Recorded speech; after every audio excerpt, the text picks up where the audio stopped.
All right, so we're looking at integration by parts here. You can kind of think of it as the integration version of the chain rule for the derivatives. So the way to read this is the integral of u times the derivative of v with respect to x is equal to uv minus the integral of v times the derivative of u with respect to x.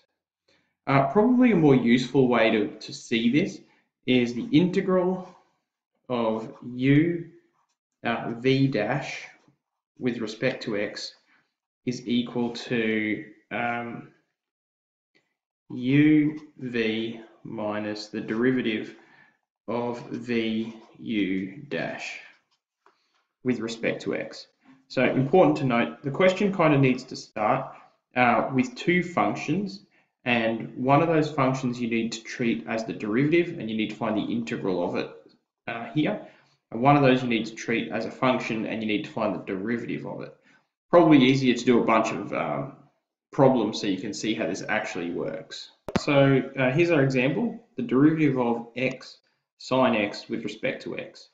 So in our example, x is going to be u. Now, I'll need u dash at some point, so I'll just figure out what u dash is. That's 1. Now, this is going to be our v dash. I like to write it down here. So v dash is going to be sine x. And then you just need to know what the original v was. So what's the integral of sine x? So the integral there is going to be negative cos x. So now that we know that that's u, that's v dash, we can use our formula down here. So that says that uv dash with respect to x is equal to, uv, so that's, now when I set it out this way, I just refer to these things here. So it's going to be u, which is x, v, which is negative cos x, minus the integral of v, which is negative cos x, times u dash, and u dash is just going to be 1. So obviously if we multiply something by 1, nothing interesting is really going to happen there with respect to x. All right, so tidying this up a bit, we get negative x cos x minus, and the integral of negative cos x. So the integral of negative cos x in this case is going to be sine x. But because there's a negative, and that's going to be a negative cos x, we're going to end up with a positive sine x there. Integral of negative cos x is sine x. All right, there's our first example done and dusted. You've got to be careful, build up your little table here, and then work from there.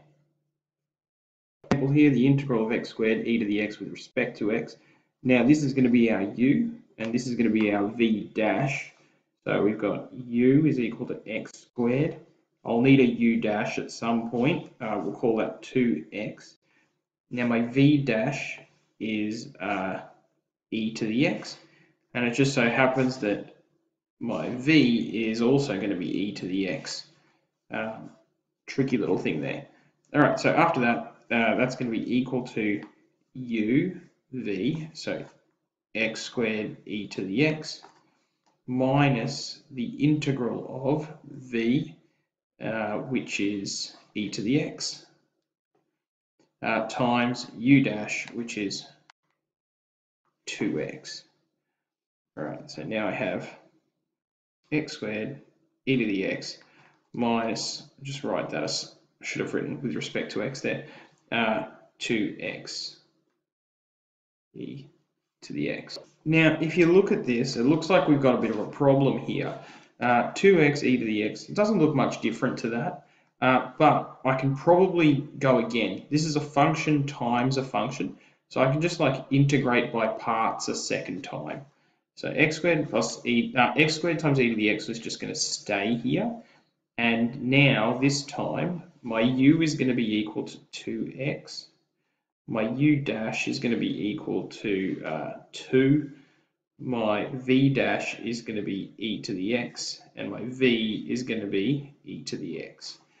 So going at this a second time, it's going to be x squared e to the x, so that's just this part here, and then we're subtracting uv, which is going to be 2x e to the x, and we're subtracting all of this, 2x e to the x minus the integral of v, which is e to the x, u dash, which is 2. Let's fix that up.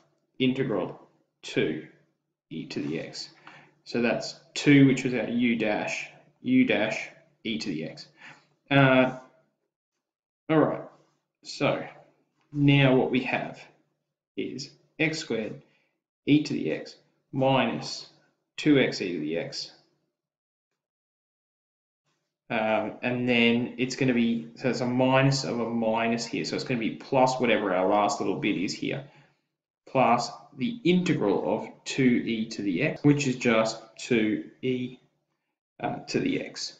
Now we just need a little plus c on the end, and we're in business. Look, we could probably do some factorizing here, but I think that'll probably do us job done. All right, so there's 2 examples using integration by parts.